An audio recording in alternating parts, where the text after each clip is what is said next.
আসসালামু আলাইকুম। আমার আজকের রেসিপি হলো ম্যাঙ্গো বোবা পার্লস ডেজার্ট। আপনার বাসায় শুধু ব্লেন্ডার ও দুটি আম থাকলেই এই রিফ্রেশিং ডেজার্টটি খুব সহজে তৈরি করে নিতে পারবেন।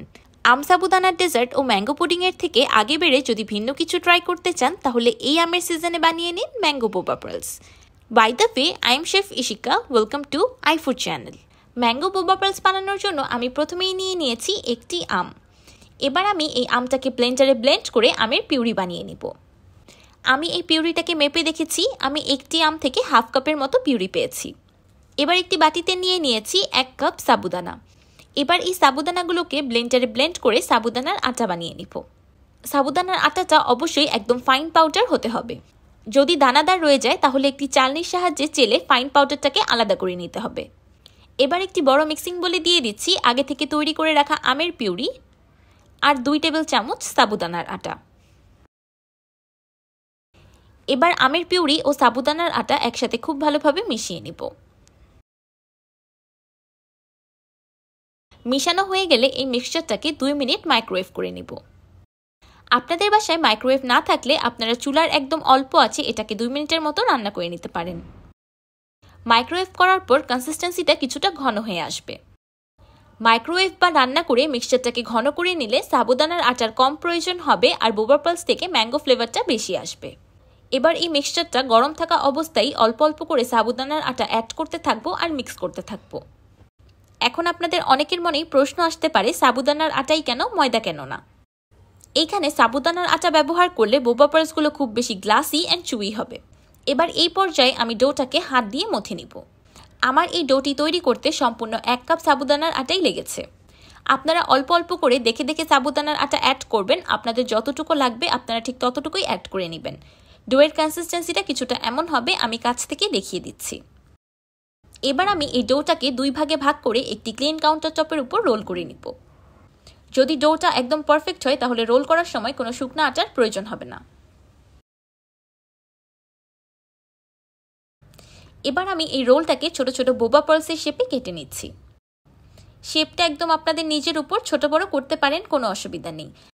আমি এই ম্যাঙ্গো বোবা পার্লসগুলো বাবল টির সাইজে রাখার চেষ্টা করেছি।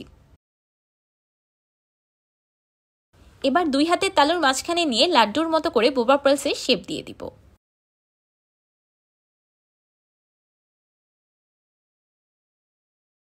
এবার একইভাবে সবগুলো বোবা পার্লস বানিয়ে নিব। আমার সবগুলো বোবা পার্লস বানানো হয়ে গিয়েছে। এবার এগুলোকে বয়েল করার পালা।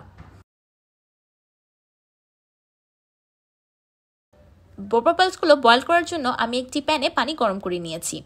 পানিতে একটি বলক চলে আসলে চুলার ফ্লেমটাকে মিডিয়াম করে দিয়ে আগে থেকে তৈরি করে রাখা বোবা পার্লসগুলো দিয়ে দিব। বোবা পার্লসগুলো পানিতে দেওয়ার পর কোনো রকম নাড়াচাড়া করা যাবে না, এগুলো নিজেই পানির উপরে ভেসে উঠবে। আপনারা হয়তো দেখতেই পাচ্ছেন বোবা পার্লসগুলো কত সুন্দর পানির উপরে ভেসে উঠেছে। এবার এই বোবা পার্লসগুলোকে সিদ্ধ করে নিব 8 থেকে 10 মিনিটের মতো। আমি গ্যারান্টি দিয়ে বলতে পারবো এই ম্যাঙ্গো বোবা পার্লসগুলো একবার খেয়ে কেউ বুঝতেই পারবে না যে এগুলো ঘরে বানানো হয়েছে। ম্যাঙ্গো বোবা পার্লসগুলো খুব ভালোভাবে সিদ্ধ হয়ে গিয়েছে। এবার চুলা থেকে নামিয়ে সরাসরি কোল্ড ওয়াটার বাতে রেখে দিব। আপনারা হয়তো দেখেই বুঝতে পারছেন আমার ম্যাঙ্গো বোবা পার্লসগুলো একদম পারফেক্ট হয়েছে। একটি বোবা পার্লসও ভেঙে যায়নি বা ফেটে যায়নি। এই আমের মৌসুমে আপনারা যখন খুশি তখন বোবা পার্লস বানিয়ে এই ডেজার্টটি উপভোগ করতে পারবেন। দেখতে একদম মুক্তার দানার মতো লাগছে, তাও আবার আমের তৈরি। এবার বোবা পার্লসের পানিটাকে স্ট্রেইন করে নিব। বোবা পার্লসগুলো পানি থেকে স্ট্রেইন করে সরাসরি একটি মিক্সিং বলে দিয়ে দিব। এবার বোবা পার্লসে দিয়ে দিচ্ছি 1 টেবিল চামচ হানি। এবার হানিটাকে বোবা পার্লসের সাথে খুব ভালোভাবে মিশিয়ে নিব। বোবা পার্লসগুলো এভাবে মধুতে মিশিয়ে রাখলে একটির গায়ে আরেকটি লেগে যাবে না। আপনারা ইচ্ছে করলে এখানে মধুর পরিবর্তে চিনি শিরাও ব্যবহার করতে পারেন। আমার বোবা পার্লস বানানো পারফেক্টলি ডান। এবার ম্যাঙ্গো মিল্ক বানানোর পালা। সেই জন্য নিয়েছি 1.5 কাপ ফুল ক্রিম গরুর দুধ। এবার দুধে দিয়ে দিচ্ছি 1/4 কাপ ম্যাঙ্গো পিউরি। কোনো রকম আর্টিফিশিয়াল কালার, ফ্লেভার বা কেমিক্যাল ছাড়াই খুব সহজে তৈরি করে নেওয়া যায় ম্যাঙ্গো বোবা পার্লস ডেজার্ট। সেই সাথে দিয়ে দিচ্ছি 2 টেবিল চামচ চিনি। এবার এই সব কিছু একসাথে খুব ভালোভাবে ব্লেন্ড করে ম্যাঙ্গো মিল্ক বানিয়ে নিব। আপনারা ম্যাঙ্গো মিল্ক বানানোর জন্য যেই আমটা ব্যবহার করবেন সেই আমটা যদি প্রচুর পরিমাণে মিষ্টি হয় তাহলে এখানে চিনির ব্যবহারটা অ্যাভয়েড করতে পারেন। আবার ইচ্ছে করলে এখানে চিনির পরিবর্তে মধুও ব্যবহার করতে পারেন। এবার একটি বাটিতে দিয়ে দিচ্ছি আগে থেকে তৈরি করে রাখা ম্যাঙ্গো বোবা পার্লস। আপনারা হয়তো দেখেই বুঝতে পারছেন ম্যাঙ্গো বোবা পালসগুলো দেখতে কতটা বেশি লোভনীয় ও আকর্ষণীয় লাগছে। এবার দিয়ে দিচ্ছি কিছু কেটে রাখা পাকা আম। একদম লাস্টে দিয়ে দিচ্ছি আমার তৈরি করে রাখা ম্যাঙ্গো মিল্ক। তো তৈরি হয়ে গেল আমার ম্যাঙ্গো বোবা পার্লস ডেজার্ট। এই ডেজার্টটি খেতে কতটা বেশি ডেলিশিয়াস অ্যান্ড হেলদি এটা হয়তো আপনারা দেখেই বুঝতে পেরেছেন। ঘরেই যদি তৈরি করে নেওয়া যায় এমন বোবা পার্লস, তাহলে বাহির থেকে কিনে খাওয়ার কোনো প্রয়োজন নেই। আমার এই বোবা পার্লস ডেজার্টটি বানাতে সর্বোচ্চ 20 মিনিটের মতো সময় লেগেছে। আপনারাও কিন্তু আমার মতো ঘরে খুব সহজে অল্প সময় তৈরি করে নিতে পারবেন এই মজাদার ও স্বাস্থ্যকর ডেজার্টটি। সাথে অনেক ইউনিকও, ছোট থেকে বড় সবাই খুব বেশি পছন্দ করবে। আমের মৌসুম আসলে আমাদের বাড়িতে বেশিরভাগই আম সাবুদানার ডেজার্ট বা ম্যাঙ্গো পুডিংটাই বানানো হয়। যদি এই ডেজার্টগুলো থেকে আগে বেড়ে কোনো ভিন্ন মজাদার সেই সাথে স্বাস্থ্যকর ডেজার্ট আইটেম ট্রাই করতে চান, তাহলে এই ম্যাঙ্গো বোবা পার্লস ডেজার্টটি একদম পারফেক্ট। আপনারা ইচ্ছে করলে এই ম্যাঙ্গো বোবা পার্লস ডেজার্টটি বাবল টির মতো ড্রিঙ্ক হিসেবেও সার্ভ করতে পারেন।